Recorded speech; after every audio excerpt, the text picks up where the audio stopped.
La parole est à Monsieur Bernard Perrut. Madame la ministre des Solidarités et de la Santé, un nouveau regard sur le grand âge est indispensable.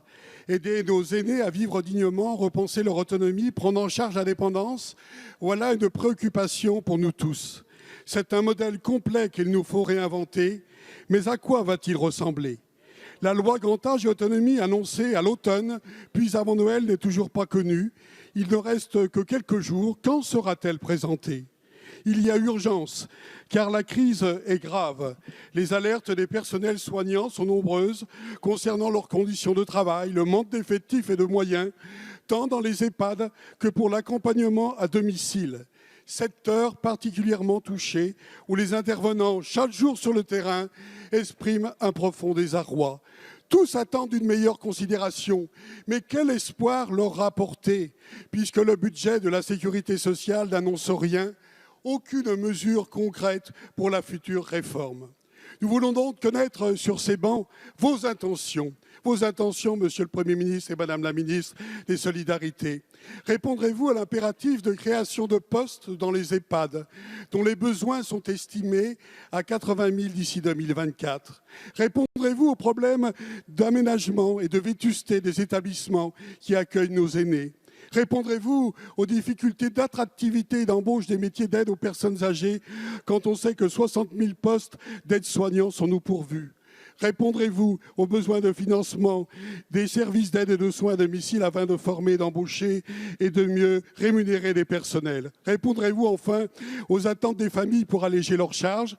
Prendre le temps de la réflexion est une chose, Madame la ministre, mais ne prendre aucune mesure pour les personnes dépendantes et celles et ceux qui œuvrent à leur côté avec autant de dévouement n'est pas acceptable.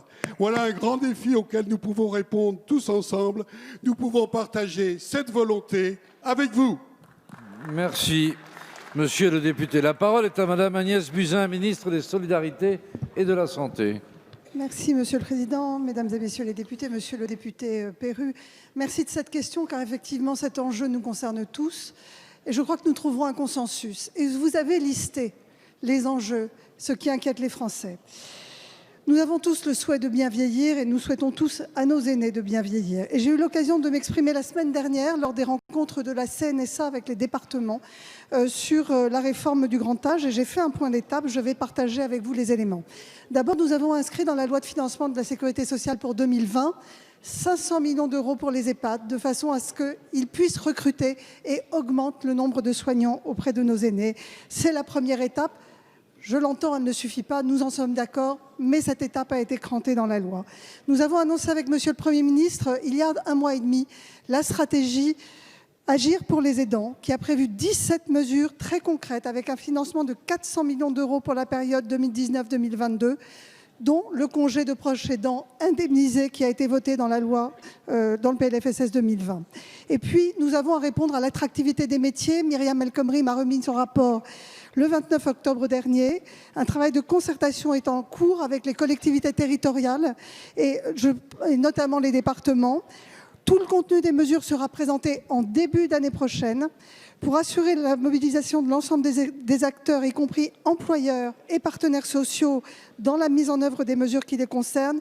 Une conférence sociale sera organisée sur les métiers du grand âge. Je vous le répète ici, la réforme du grand âge et de l'autonomie est une de mes priorités absolues pour 2020 parce qu'elle l'est aussi pour les Français. Je vous remercie. Merci, Madame la ministre.